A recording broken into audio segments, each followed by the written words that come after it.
What's up, Delaware, and welcome into another DETV Sports Update ahead of the Eagles Monday Night Football matchup tonight with the Minnesota Vikings, as well as NFL Week 2 look back. I'm Nick Alessandrini, of course, joined by my partner, Jason McCall, and we are ready to dive in to another week of sports, not only here in Delaware, but again across the country with the NFL, and of course the Eagles playing again tonight. Jason, as always, how you doing? A Monday night, we're back, getting into a little bit of a rhythm here now. We are back. We're on schedule. We're cooking with hot grease right now. It was an interesting Sunday of football, if you will. Quite a few double-digit comebacks.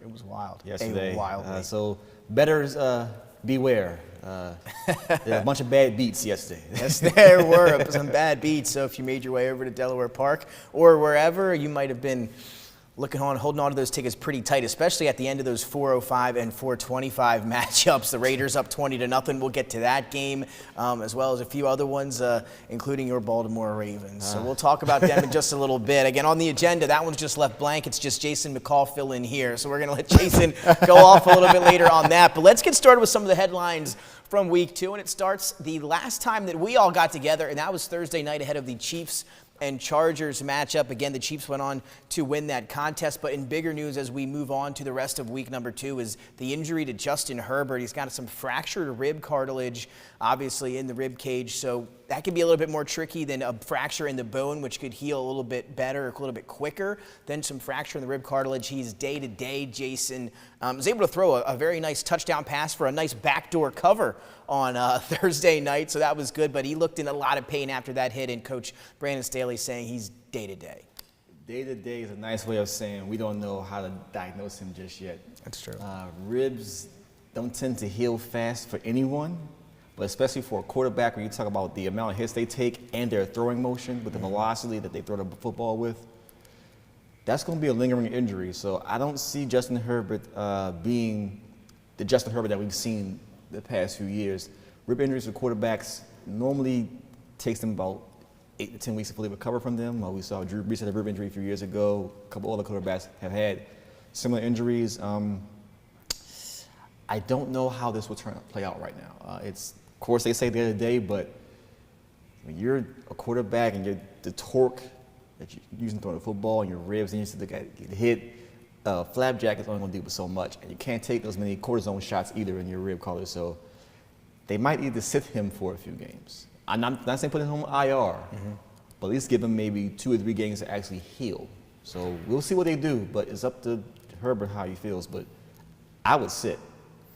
And they could very well do that. Again, we're not sure how they're going to approach this. As you said, I think there are many questions surrounding this one. And it's kind of funny, too, because you go back to the last time a quarterback with the Chargers had a rib injury. It was the year Justin Herbert was drafted. Tyrod Taylor ended up getting a shot into his rib cage, punctured lung. He's suing that doctor right now. Yeah. That's the same guy that's taking care of Justin Herbert's ribs right now. Same exact team doctor. Yikes. So an interesting situation there. He's better off having Dominic Stephens. Day-to-day for Justin Herbert. It's going to be interesting to see, how exactly you said as they approach that going forward. You don't like to see that if you're a Chargers fan or a Justin Herbert fantasy football owner, but again, you just hope he can heal as quick as possible. Again, cartilage, a little bit more tricky than the bone, so we'll keep an eye on that one. Let's get now to some of the scores and headlines, of course, from week number 2 around the NFL. Let's just start quickly. Not a lot to say about this one. Steelers lose to the Patriots 17-14. Mitch Trubisky, not a great day for Pittsburgh. Of course, the offensive line we know has been suspect the last few years. No changing there. Najee Harris couldn't really get a lot going against that New England defense. Patriots didn't look fantastic. They did enough to win. Mac Jones looked okay. 17-14, though. Patriots get the victory in Pittsburgh. That was a garbage game. Wasn't a great game to watch. It was a garbage. I mean, it was like you could do a coin flip. Heads or tails, who wins, who cares at this point?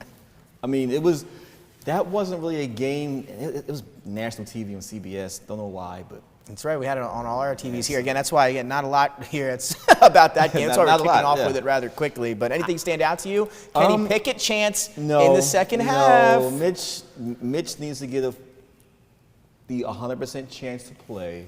It's true. Game 2. It's only game 2. Beat the Bengals in game 1. Beat the Bengals, so you got to give him a little bit of rope. And remember, this is his first time playing in the AFC full time. So he's learning the AFC schemes and defenses. So let's not forget Mitch Trubisky was a top 10 pick in the draft for a reason. Former Tar Heel, by the way, but I could again, plug in there. But I think that I don't like when teams rush rookie quarterbacks out there, because some of them you damage their psyche. Well, most of them rather you damage their psyche. Other ones can kind of deal with it, but I wouldn't rush them. We know Pickett's been playing in Acrisure. That doesn't sound Acrisure right. Stadium. Acrisure. I hate it. Heinz Field. I'm It's a just calling it strong word, Heinz but I Field, hate it. forever. So I know he knows the lay of the land and everything there, but you don't have to rush your rookie if you don't really need to. The Steelers they're in a weird spot. It's kind of a rebuilding year. Except the defense is good. You got to But take it's looking advantage of like that defense. But with TJ hurt right now, He'll be back. do you? I know he's going to miss a few games, but do you really? What do you do? So that's up to Rooney and Mike Tomlin rather. What do you do with this team right now? Because they could probably still win 9 or 10 games with the roster they have right now. Yeah, I agree. And again, Mike Tomlin never had a losing season. Never. And I mean, with Cincinnati being 0-2, it still leaves a door open for the Steelers as well. It's a tough week for the AFC North. Let's just lead with that. Every team in the AFC North dropping a game yesterday, so 0-4 for the AFC North. But I'm a little bit on the other side. I do think Trubisky, it's too early maybe to pull him now, but I'm, a couple more performances like that, I'm all in on bring Kenny Pickett in. The same thing we saw Ben Roethlisberger due to injury with Tommy Maddox, a little bit of a different situation. That's they won 15 games in a row after Tommy Maddox went out with Big Ben Roethlisberger, Rookie of the Year, Rookie Offensive Player of the Year. So we'll wait and see what happens. Those Steelers and Patriots now both 1-1 after 2 weeks. How about the New York Jets? 14 unanswered to beat the Cleveland Browns in Cleveland, 31-30. Joe Flacco, the former Delaware Blue Hen, Jason McCall. Former Raven. And the Joe former Flacco. Raven. That's absolutely right. Let me say this. I have a good friend. Give him a shout out. Brother Wilson, Jets, Jets. You had a great game plan. You came back and you beat the Browns, who are still a very, very good defense. They are good. So I will give you credit. The Ohio State product, Wilson with the touchdown late. I'll tell you. I mean, we, of course, had our mock draft show and everything here. Garrett Wilson, obviously, in our list of top 5. And we had a different, top 3. I had Drake London at 1. Garrett Wilson, I believe, at 3 down the list a little bit. He was looking really, really good yesterday. I mean, look at some of the stats. 8 catches, 100 yards, 2 touchdowns, including the game winner, shaking off a drop on 3rd down a little bit earlier. He looked fantastic. And Joe Flacco was looking for him almost every play. He was his go-to guy. What a performance from the rookie out of Ohio State. I would say great performance by Wilson, but let's give Flacco some credit. I know he's been up and I down his whole agree with career. you. Let's give the former Blue Hen some credit. Flacco is playing like 2012 Ravens Super Bowl Flacco right now, and it's amazing. Whoa. Jets going to the Super Bowl? I know. But maybe on Madden if you play with them. Yeah, if you play with them, I would say Flacco is having a vintage season. It's been a while since he's played this well. He's actually healthy. That makes a lot of sense too. But he has weapons, and when you give Flacco weapons, this is what he can do. I'm not saying he's going to replace the starting quarterback the whole season, Zach Wilson the whole year, but if he's going well, the Jets might have a decision to make. And again, if you're going to do that, if that's the case, maybe for a year or two. I don't know how many years Joe Flacco has left. Don't have many left. But again, 300 yards, 4 touchdowns for the former Delaware Blue Hen. Fantastic game. I know they talked to him. He said he just loves being out there with those younger guys and playing, like he's one of the young guys again. And you saw that locker room celebration. That was he was loving it in there. Let's stay here for a second. This loss is more on the Browns not running the ball, especially Nick Chubb in the 4th quarter, not 3 touchdowns, not taking a knee and running the clock out, and so scoring that last touchdown. And maybe he wanted that number 3. Again, 3 touchdowns on the ground for Nick Chubb. Jacoby Brissett played well as well. I mean, I believe Amari Cooper woke up. Amari Cooper had a great fantasy game. Jacoby Brissett looked pretty good at that game. Again, the Browns put up 30 points. They looked good. 1 minute and 55 seconds, the Jets are able to score 2 touchdowns to get the victory. That's defense, clutch time. That's a big win for Robert Saleh and the Jets, just morale-wise. That's a big one. I maybe blame the Browns for having that new elf on the field. I'm not sure if you saw that. The elf logo. They're going to have that elf logo. Dennis, I don't know if you're able to find that, and maybe we'll bring it up later in the show. But they have a new elf logo. It's been around for years, but now it'll be at midfield for the rest of the foreseeable future. No more brown helmet. It's an older logo from their earlier days, but the Keebler elf.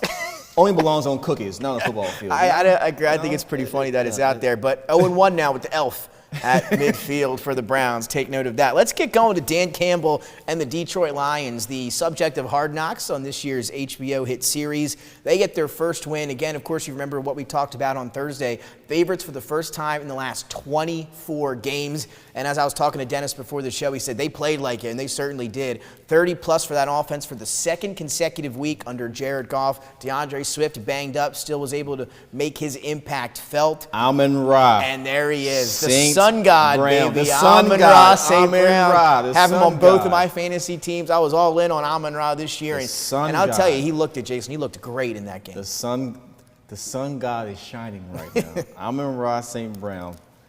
Great game. But honestly, Dan Campbell has infused an energy into this Lions team that they haven't really had since the Jim Caldwell days, I would say, who was still fired acrimoniously. There's another day. But I would say the Lions might be a team to watch because what they put on paper on the field, they really should be 2-0. Eagles fans, I'm sorry. I'm not throwing any shade. But the way they've played the first two games of the year and the way they played all preseason, they're putting together a solid body of work. They finally have the full complement on offense with the offensive line. And they finally have a running back. You know, you haven't heard that since Barry Sanders. We finally have a good running back, you know. And, sorry, where's Javid Best when you need him, right?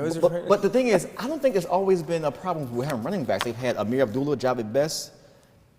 It's the commitment to the running game that's different. And the offensive line, one of the best in the league now. And now you have a defense again for the first time in a while. I mean, you can kind of. That was with Olawarye was out yesterday. They were still able to play. I mean, they played well. Hold players off and do their thing. So I would say that the NFC North is wide open to me. I think it's wide open. I don't think it's an open and shut case. And again, we both had Minnesota as our NFC North champions, but you think the Lions going to give them a run for their money? Think they can keep up, or do you think are they even a playoff team? Let's just say that. They're not a playoff bold team. to say, they're making a run division. They're not a playoff team, but they can make things very, very interesting. Do they finish ahead of the Packers this year in the NFC North? You know what? Bold prediction. Give me Michael Irvin. Yes. Okay, there you go. Lions, again, Amon-Ra, 9 catches, 116 yards, 2 touchdowns, also 2 rushes for 68 yards. They were getting him the ball. Again, I believe one of 3 players to have 8 or more catches in 9 straight games. Antonio Brown, Michael Thomas when he won Offensive Player of the Year, and Amon-Ra St. Brown. That's quite a list to be a part of. Look for him to keep that up the rest of the way. Jared Goff, I want to give him his flowers too. He's looking very good the last 2 weeks. We talked about when you're a top pick like that, you're chosen for a reason. Well, he's one of them, number 1 pick. He's looking good now, that second year in that offensive scheme in Detroit. On the other side, quickly, Carson Wentz the last 2 weeks hasn't been bad. A lot of them, though, a lot of his plays yesterday coming in garbage time, so, take that for what you will. But overall, you look at the stat line, he's looking a lot better in that Washington offense than he did last year in Indianapolis. I blame Riverboat Ron for yesterday's loss. See, the Commanders should have won then. You don't go for 2. You kick the field goal, get down by a touchdown. Oh, Riverboat Ron's going for 2. Again, it's either hit or miss. It's either snake eyes or it's a win. So I blame Riverboat Ron for that win. I mean, Carson Wentz is actually playing some really good football. Let's give him. I know Eagles fans leave him alone, get out of here. But well, we've seen that, right? We've seen those flashes out of Carson Wentz. It's the sacks and the interceptions and the turnovers that come out of nowhere. He only threw 1 yesterday. And he did, and he sacked a couple times, but he just makes it look so funky out there when he does that kind of stuff. He just has something about him, that makes me laugh when he plays quarterback. But 337 yards, 3 touchdowns, nothing funny about that. Gibson showed up yesterday, running back. To know Gibson. They're giving him the ball. Maybe Brian Robinson. They're talking about maybe week 5. We'll see. If Brian Robinson comes back, I don't care what his numbers are like. If he plays, isn't that incredible? He should be the comeback player of the year just for coming back from that period. I mean, in the season. How about 4 weeks later? I think that's just absolutely. He's already doing drills, ladder drills. I don't care I don't care what his stat line is this year. If he's able to play the rest of the season, he should be the comeback player of the year just off of the story alone. We don't need to go into it, but that's the story right there. Yeah, I'll tell you. Wait to see how that turns out. The Lions, though, 1-1. They're looking good in Detroit. Now let's head down to New Orleans And Dennis's Tampa Bay Bucks get their first win under Brady on the road at the Superdome, 20-10. We have, of course, let's lead with nothing really to talk about offensively for both teams. It was a stagnant game, one of those boring games to watch, if you will, defenses. But not boring. I guess I shouldn't say boring because there was some yeah, they had some ultimate fighting going on halfway through that game. Mike Evans, of course, Marshawn Lattimore. They're typically going to get into it 1 out of every 2 games, you would think. Well, here was one of them, and of course, Mike Evans. Once again, we remember a couple of years ago when he ran and hit Marshawn Lattimore and was suspended. Well, he did it again. Almost identical situations there. Tom Brady actually getting into it with Lattimore first, which caused the uprift, and then Evans coming once again off the sideline like a speeding bullet to knock out Marshawn Lattimore. He was suspended one game, all jokes aside, but he will be appealing that suspension. But on paper now, you've got Julio hurt. Godwin, he was out. He's hurt. And now Mike Evans facing a 1-game suspension. First off, the Bucs do get to win 20-10. Bucs are 2-0, and when they've looked not great the first 2 weeks, so that's a bonus if you're a Bucs fan. But now you're going forward with a pretty depleted receiving core. Well, Tom Brady hasn't looked that great either this season. No? Let's just put it out there. Again, offensive line looking bad. No, Tom Brady looks 45 right now. We know he's the proclaimed GOAT, but he looks 45 right now. He looks like he's going through the motions. Old 45-year-old playing quarterback in the NFL. Didn't have a full training camp. Didn't play a whole bunch of games. So, yeah, they're 2-0, but this is probably the most deceptive 2-0 that we've seen in all of football right now. Cowboys didn't show up, and they finally got a win in New Orleans, first time since 2018. So Dennis does not get too happy about that. But I will say this, health plays a factor in the Tampa Bay season. You're already without Gronk, who retired. So we'll be calling him soon. Don't have AB. Let's put it out there. They don't have the same weapons they had last year. They don't, and again, it's going to be interesting to see. He kind of looks like he did at the end of his Patriots career, right, when they were not very good, lost a bunch of games. But he in that situation, he had no receiving core, offensive line wasn't great, and it made him look bad. I think the same thing is kind of happening now. I think if he gets some of those receivers back, Ryan Jensen will be back later in the year. Donovan hopefully will be coming back in a week or so. Once they get some of those guys up front fixed, I think will come maybe a few weeks down the road. But I'm with you. I mean, I think for the next couple of weeks, they could be facing some trouble. I think they're glad they're 2-0. Let me throw a monkey wrench out there. Cole Beasley is a free agent. That's a great point. I think I'd go get him. I think that's a good move. Sign Cole Beasley? I think they should. Yeah, that's actually a great point. I think they should, no doubt, in my mind anyway. Okay. And he'd be the guy that Brady would be perfect for. Slot receiver, like a Wes Walker type. Knows where to find the zones in the defense. I think he'd be great for them. Let's keep it moving, but I agree with you 100%. Giants will quickly do this one, 2-0. Wait. No, fans, let's read this headline. Read your headline, sir. And again, this is not. This is just for us and our agenda, but Giants somehow 2-0. Somehow. After beating Panthers 19-16. We're doing a lot of laughing on tonight's show because we're having a good time. Some of these games just make you feel that way. The Giants are 2-0. Brian Daboll, 2-0. Panthers 0-2. Maybe it's the schedule that has the Giants 2-0. David Sills, a Delaware product, 3 catches for 37 yards in that game. But Daniel Jones and the Giants, 2-0, Jason, a team to worry about? In the year of our Lord, 2022, I never thought that the Giants would be 2-0. This year, I think we both picked against them for sure. In this Remember, they're 2-0 for the first time since 2016. Brian Daboll. He's infusing life into that squad, and like Saquon Barkley said in his press game conference, there's a new energy, there's a renewed sense, there's a break of the monotony. He said, we're playing music in the locker room before and after games now. It's a whole different atmosphere. He's in tune with us. Coach Daboll comes in, dances with them before the games. Yes, he's a player's coach, so there's a renewed energy, like a renewed vigor in this team. And honestly, I can tie all this to Saquon being healthy. Yeah, again, didn't play necessarily great yesterday stat-wise, but again, he just brings so much more, something you got to worry about, in the pass game, in the run game, opens up some things for some other guys. And again, he does a huge part of that offense, and he's going to be a huge part of that offense going forward. Again, they may not go as Saquon goes, but the better Saquon does, the better that offense is going to be. And he's off to a great start. As you mentioned, he looks very healthy. Let's head over to what we called the worst division in football on Thursday, and that was the AFC South, where the Jaguars blew out The Indianapolis Colts, Frank Reich and the Colts 0-1-1 with Matt Ryan now as the new starter here in 2022. Trevor Lawrence, 2 touchdowns. Both of them came due to their free agent acquisition, Christian Kirk. Matty Ice, 195, 3 picks, and Jonathan Taylor held under 55 yards, Jason. I want to say this right now. Frank Reich, if you're here, if you're listening. I think he is. Frank Reich, if you're listening. You should have stayed in Philly as the OC, sir. And John DeFilippo. Should have kept everybody together. It is something about this Colts team. You can't blame Carson Wentz for last year now when you're playing like this right now as well. It's the same. This is the same team. Just for his quarter, as Dennis says, Matt Ryan sucks. But I will say this. Viewers may not know this. The Colts have not won in Jacksonville since 2014.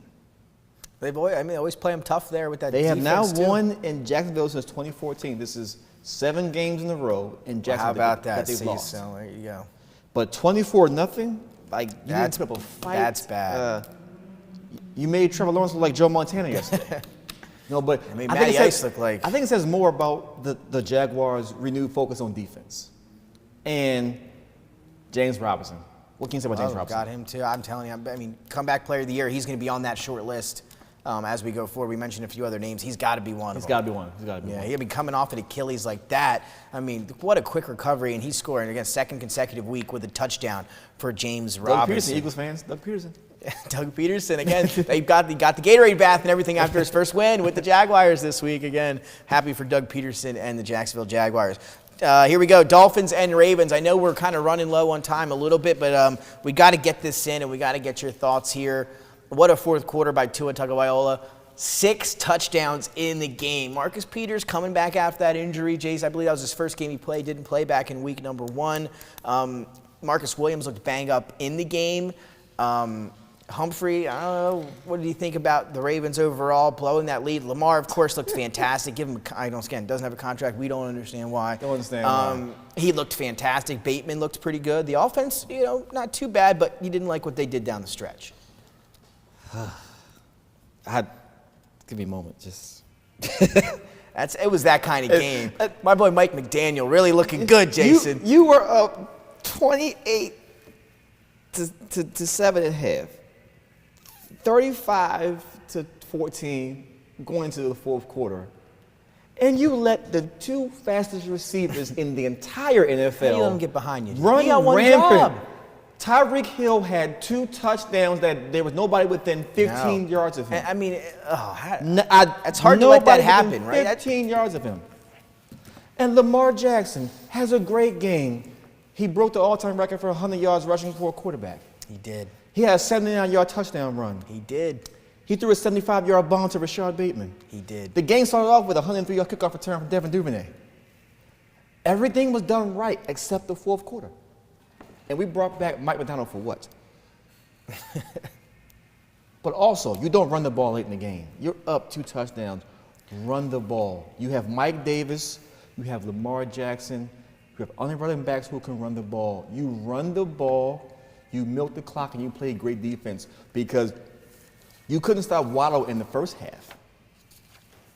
Let's just be honest. at all. Waddle had a touchdown and about 100 yards in the first half alone. He did. They both had monsters. Tyreek Hill was shut down in the first half, but then you give Tyreek Hill 190 and Waddle has 170. That's hard to duplicate. I mean, that's going to be hard for them to do that the rest of But the year. I'll say this. That might be a recipe to what's going to come the rest of the season for anybody playing the Dolphins. Because you have 4.2, 4.3 speed on both sides of the field, and you have a great tight end in Mike Gesicki from Penn State who just catches everything. Yeah, Edmonds great out of the backfield as Edmonds well. out of the backfield. Great pass catching back. So, I mean, again, it's going to be different too, right? Because we're seeing this out of Miami. Tua has 6 touchdowns. Week number 2, they're 2-0. Offense has been great, right? But again, Mike McDaniel's first year as a head coach. We see this every year sometimes, and I'm a huge advocate for the Dolphins this year. Been on them all off season, but teams are going to get the film on them as the season progresses, right? Like he's not going to be able to do that week in and week out. Maybe for the next couple weeks, right? They're going to be 2-1. They play the Bills next week. That's what I'm saying. Like coaches are going to have that film. They're Bills. going to make adjustments as the season progresses. You can't expect necessarily maybe that much production out of Waddle, Tua, and Tyreek Hill, but I do think they're going to have a great year there down in Miami. Just not 6 touchdowns, great week in and week out. We were the Baltimore Falcons yesterday, not the Baltimore Ravens. And let me tell you what the You know what the score was in the fourth quarter? The Dolphins outscored the Ravens 28-3 in the fourth quarter. You can't make this up. Oh, man. You see, it was all the taunting the people did to the Falcons. I guess the Ravens must have been taunting the Falcons a little bit.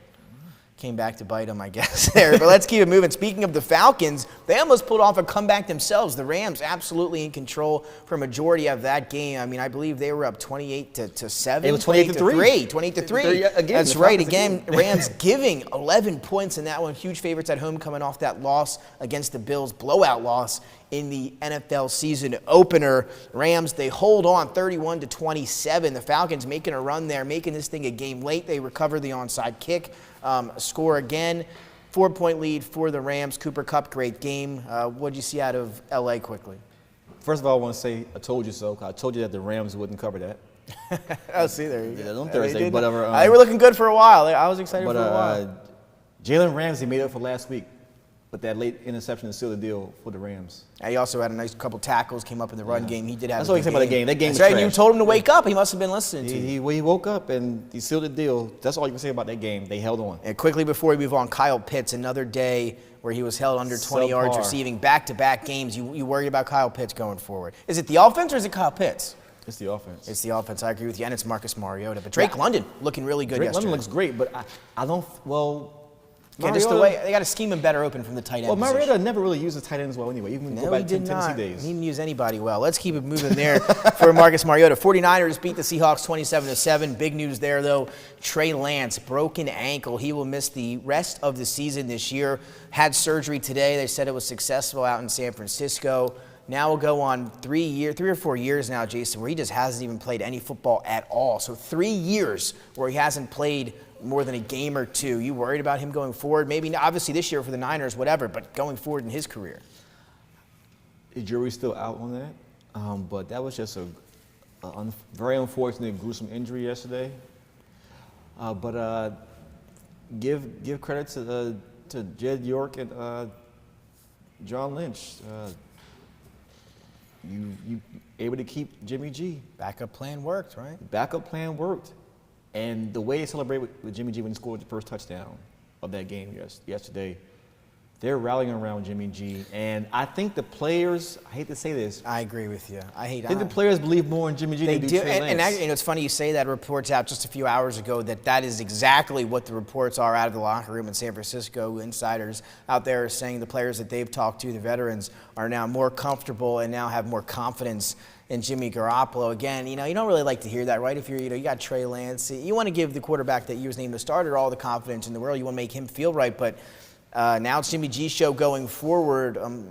Better or worse situation for the 49ers? Better, because you don't have to play the guessing game with Jimmy G as you will with Trey Lance. Trey Lance has the physical tools as a skill set, but they're still unproven. Jimmy G is taking you to a Super Bowl and an NFC Championship game just as recently as last year.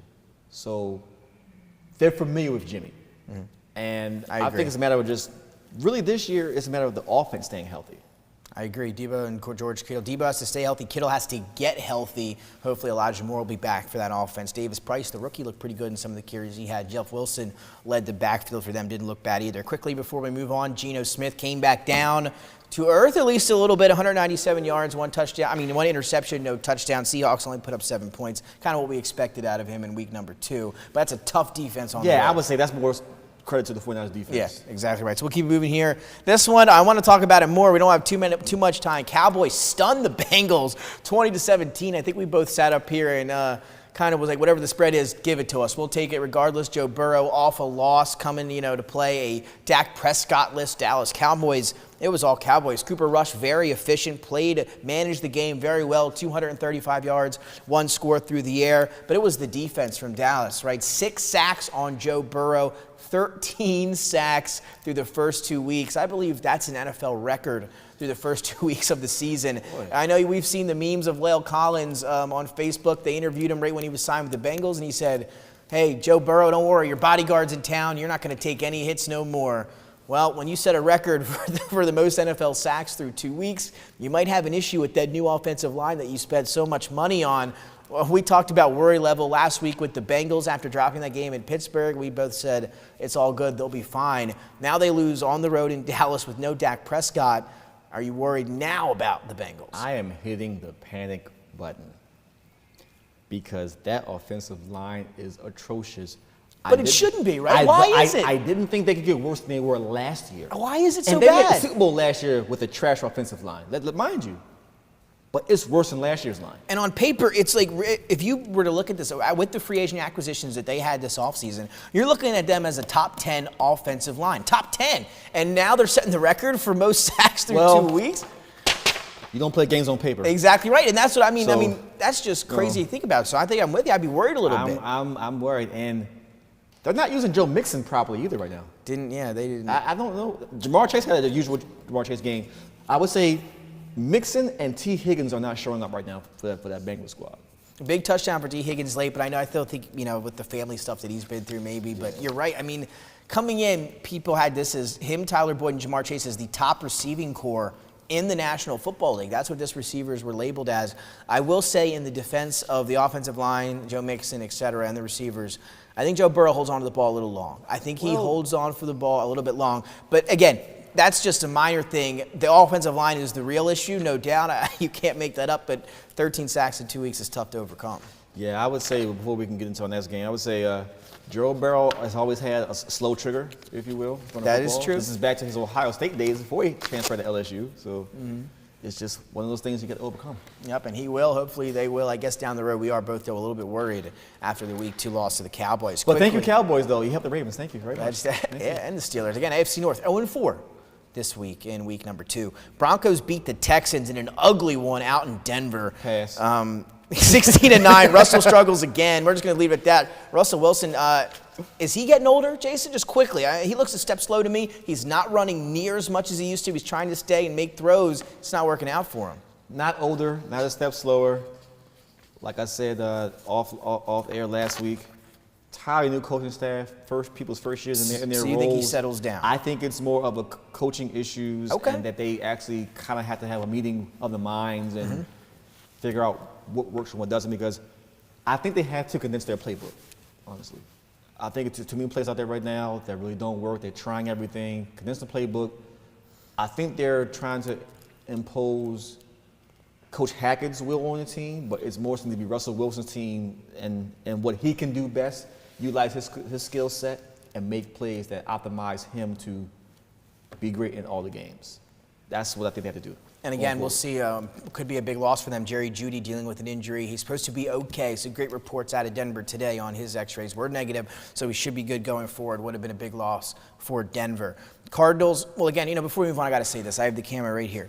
Free Javonte Williams. You got to free Javonte Williams. Free Javonte Williams. Hashtag free Javonte Williams. You need to get that man 15 to 20 touches a game. I don't care how you do it. You want to throw it to him? You want to hand him the ball? I don't know. I mean, I think it's getting to the ridiculous. But Melvin Gordon's a good back. He's a good running back. He's even producing now at his age. But he's Javonte Williams. Do me a favor if you're watching, Nathaniel Hackett. We know we made I don't know who we went. Somebody else we talked about earlier that was watching. Free Javonte Williams. Free Javonte please. Williams. I mean, my goodness, he's a top 10, 5, maybe top 5. We'll see. Running back if he were to get those touches. I'm telling you. Listen to me there. With that one, Javonte Williams. I don't know what Dennis said, but Javonte Williams. Let's keep it rolling now. Cardinals force overtime. This one was incredible. The Raiders go up 20 to nothing. The game of the 20 day. to nothing. Then the ghost of A.J. Brown late in the game catches a touchdown, 2-point conversion. Kyler Murray going off. 20 to nothing deficit as they come back. Not all for the game, but off in the second half. The Raiders got complacent with their offensive play calling in that second half. I mean, we were worried, right? As soon as I heard that the new Call of Duty beta came out that Saturday night, I ran to Delaware Park and I put my money on the Raiders because we know Kyler Murray can't resist a good Call of Duty. So when I heard the beta dropped, I said, my goodness, he's going to be playing that all night. Boom, boom. I do it. I'm watching the game 20 to nothing and I'm having a great time. I said, my goodness, he did play that game all night. It's evident. But not only did it disrupt him, it only slowed him down. It just took him a little bit longer to get going. Once he woke up and realized that, hey, I shook off the KD or whatever, now I need to focus on the football game, he looked pretty good. The Cardinals with an amazing comeback to win. This was the game of the day for me. I mean, it was amazing to watch. I guess when it's not your team having an epic collapse, like my team did earlier. It makes it a little more pleasant. Makes it a little more pleasant. Humorous, right? It's humorous, but no, I would say this says more about Coach Kingsbury and Kyler Murray's moxie to come back, especially his run to tie the game. He ran That was 83 yards total incredible play. Absolutely in incredible. 20 seconds. That was incredible. Again, if you But haven't that- seen it, search it on Twitter. That throw to A.J. Green for the 2-point conversion. I don't know how he saw. Who could see that but him? And not only that, to be able to make that that throw catch. in that tight And the window, catch. too, and the catch. I mean, there was defenders everywhere. I wouldn't even have attempted, like I said, if I'm in the quarterback 2-point conversion to win the game, I'm not throwing that ball. throwing that. Like, that was an incredible throw and catch, no doubt. But Hunter Renfrow, the big fumble in he got overtime. popped, He did get popped, but he fumbled the play before, The play before, and yeah. then recovered He covered it, it, yeah. and then get popped out there. Great helmet on the ball there, hit. Nothing That was really a do about it. perfect. That's a tough break for Hunter The Renfrow. NFL's going to show that hit as a textbook hit Yeah. with a target on the body. That's going to be shown on replays for years to come. It's how do you properly hit a player on offense. They're going to show that hit on Hunter Renfrow. All right, well, let's go. 10 minutes to wrap up the Packers and the Bears. Not much to talk to. Then we'll get into the Vikings-Eagles preview here, Jason.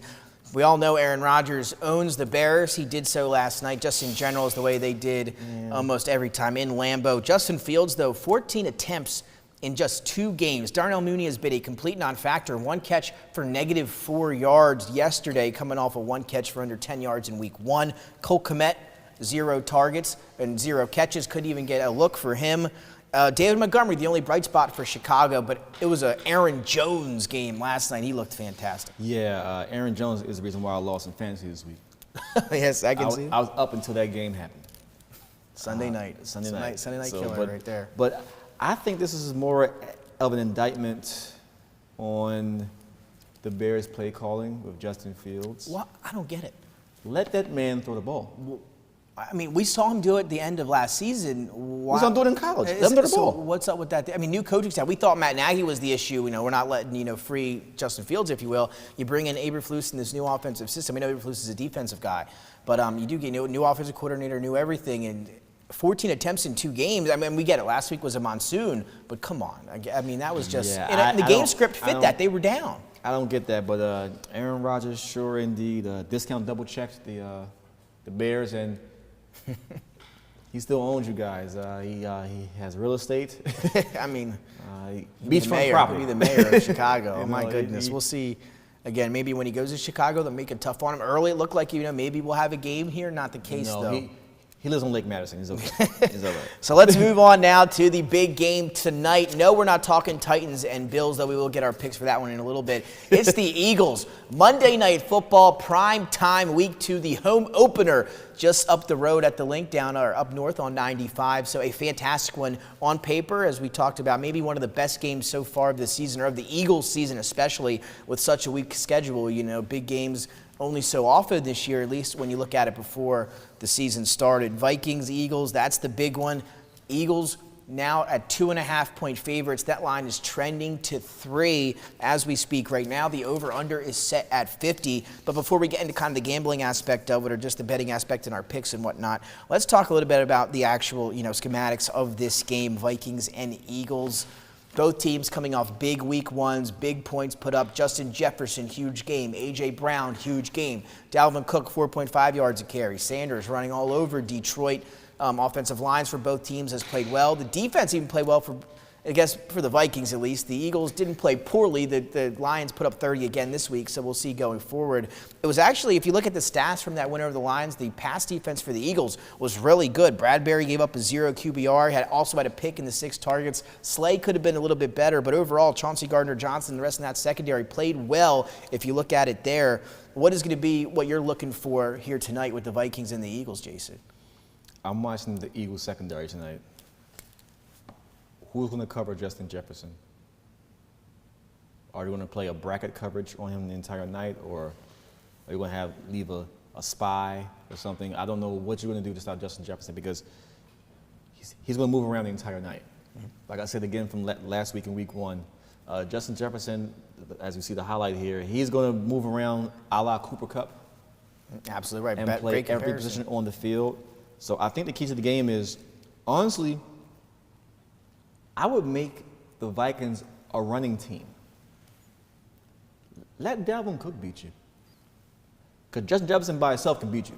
And you led me right to my keys to the game. My key to the game is the rush defense. Which rushing defense is going to step up, right? Both teams found success last week, and on the other side, which team can get the run game going? I'm looking at that run game again. Both teams, both secondaries looking pretty good last week. You got Patrick Peterson and Harrison Smith in that secondary for Minnesota. So how about those guys? Patrick Peterson still playing at a pretty high level. So we'll see there. And again, I'm looking at that rush defense.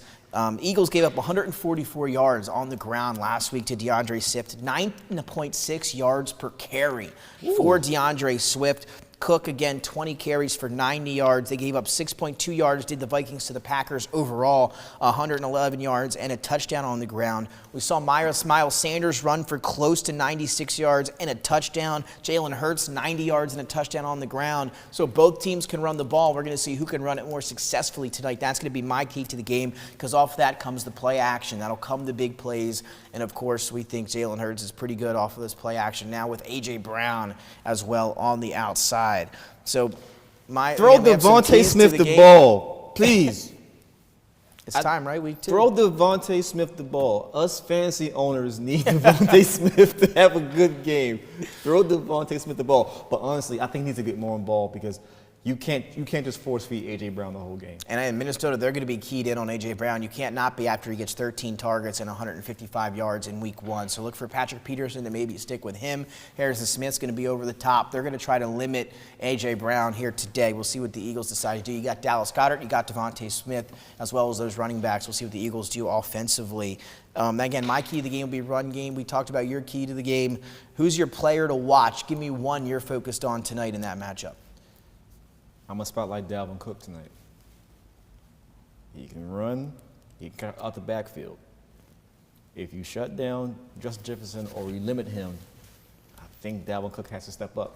So, Dalvin Cook, I'm calling you out tonight. Have a good game. That was going to be one of my – I love that pick from you for Dalvin Cook. I'll go to the other side, and I'll go A.J. Brown. Yeah, because Justin Jefferson's been the talk all week ever since that game last Sunday.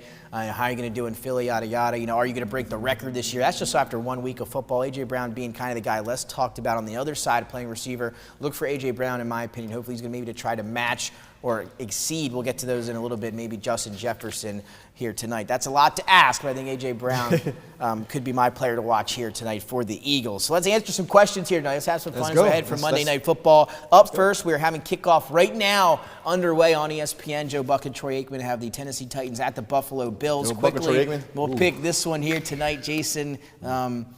Bills minus 11. Who are you taking in Buffalo tonight? Who are you playing again? Titans? Titans. Didn't look good last week. Lost 21-20 to the Giants. Yeah, but 11 points is a lot. 11 points is a lot, but are they in Buffalo? In Buffalo. Well, Bills. Bills. Dennis is also going with the Bills, so we're all three on the Bills, and we're all three laying the 11 as well if you're interested. Let's keep it going. Questions now centered around Monday Night Football. Jason, let's go. Do we see a gritty tonight on the field at all whatsoever through the game?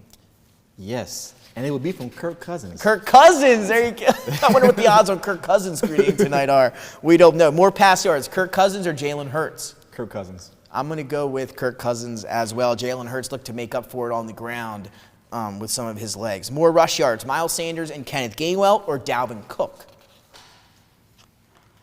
Chef it up. I'm going with Dalvin Cook as well. Give me Dalvin Cook. More receiving yards, A.J. Brown or Justin Jefferson? Push. They're going to finish the exact same? Push. Push. I'm going to stick with my player to watch. I'm going to go, again, give me the odds. I'll be making some money on this one. Give me A.J. Brown over Justin Jefferson receiving yards. I'm sure that's a big underdog. More receiving yards, Adam Thielen or Devontae Smith, the number 2s? Adam Thielen. Adam Thielen. You just gave a whole Devontae Smith speech. But you don't trust them. You don't trust the Eagles' offense. You don't trust the Eagles' offense. No, it's not Devontae. Devontae, we love you. No, Slim Reaper. It's definitely not Devontae. It's definitely not you, Devontae. We love you. And people forget Adam Thielen was number 1 receiver until Justin Jefferson got drafted. He was great. Some fantastic years in Minnesota. Been in Minnesota his whole life. Here we go. Another one. Does Jalen Reagor get booed tonight in his return to Philly? Is water wet? This was the easiest one I had on the docket, right? Come on. Really? Yes, he does. The question is, how loud will he get booed? More sacks, Eagles or the Vikings? I'm going to go Eagles. I'm going to go Eagles. Jalen Hurts good at avoiding some of those sacks back there as well. Let's see if we can get to the quarterback tonight. Will there be a defensive or special teams touchdown? Yes. Yes, I'm going to go with, I'll go yes too. I was going to anyway. I didn't think you were going to say yes, but I'm going to go yes too. And now let's do some over-unders here as we get closer to our picks. Kirk Cousins, 279.5 pass yards, over-under. Over. I'm going to go under Dalvin Cook on the ground today. Jalen Hurts, longest completion, 37.5 yards. Under. I'm going to go over A.J. Brown. Justin Jefferson, 7.5 receptions. Over. I'm going to go under. I'm going against Justin Jefferson today. That's not really good. I can't do that. I'm a Justin Jefferson fan. I'm going over. What am I doing? Justin Jefferson over 7.5. They're going to find ways to get him the ball. A.J. Brown, 5.5 catches. Over. I'm going over again. We're doing a lot of agreeing today, Jason. Cook, 19.5 receiving yards. That's the one that's iffy. It's tough, right? But I'll say over as well. I'm going to go over. I don't know if we've ever picked almost the same. We almost did this entire segment, I'll tell you. How about that? And that takes us to the big one here, Jason. Monday Night Football, Eagles-Vikings, home opener at the Link. Eagles, minus 2.5-point favorites, 50 on the over-under. Who's your pick for tonight? Money line or you can take the points, whatever you're thinking each way. Who you going with? Oh, the skull. Oh, no. Skull clap. Vikings with the points. There you go. Brian O'Neill is smiling somewhere watching this show as he gets ready for the game tonight. I'm sure he's in the locker room getting ready to go. Jason's taking the Vikings. I believe Dennis took the Vikings as well when we got his pick earlier. Dennis, is that correct? He's right. Dennis is going with the Vikings. I'm the odd man out here. I'm going to go with the Eagles. Straight up money line for sure. Why not? Give me the 2.5. I'll lay the 2.5, right? Yeah, I'll lay the 2.5 at home. Look for that place to be electric tonight. Defense will step up at home here tonight. I'm not expecting too big of a shootout. I mean, it could be with these two offenses. That's what everybody else is with over-under of 50. They kind of tell you 48's the average. Anything above that's high scoring. Anything below that's a little bit lower. Final score, 27-20. Vikings win by 7? Mm-hmm. I'm going to go 27-24 Eagles. And they cover the spread. That's 51. And they cover the spread. And over. And they go over. Yeah. There you have it for us. So I'm going with the Eagles, the Bills, Vikings and Bills for Jason and Dennis. I need to look in the camera real quick. Can I get my time right here? Let's close it out. What do you got, Jay? NFL. Don't do this again. 7:15 and 8:30. Don't do this again. Thank you. Don't do this again. This is ridiculous. Don't do this again. It is absolutely real. I know we talked about this off the air last week when we figured this out. 8 o'clock and 10:30. 8 o'clock and 10. If you're going to do two games, if you have to do two games, do 8 o'clock and 10:30 like you did so everybody can watch, right? 7:15 is too early. And not only that, an hour and a half, they're both going to be on at the same time. That's just bad, Roger. Just absolutely bad. Absolutely bad. So we will see you, though, on Thursday. Mondays and Thursdays, you can catch us back here on DETV Sports. Again, Eagles, everybody get ready. Home opener at the Link, and it's a big one. Prime time against the Vikings. Both teams 1-0. Somebody's leaving with their first loss of the season here tonight on ESPN. For Nick Alessandrini, Jason McCall, and the great Dennis Pritchett, we will see you on Thursday. Go Birds.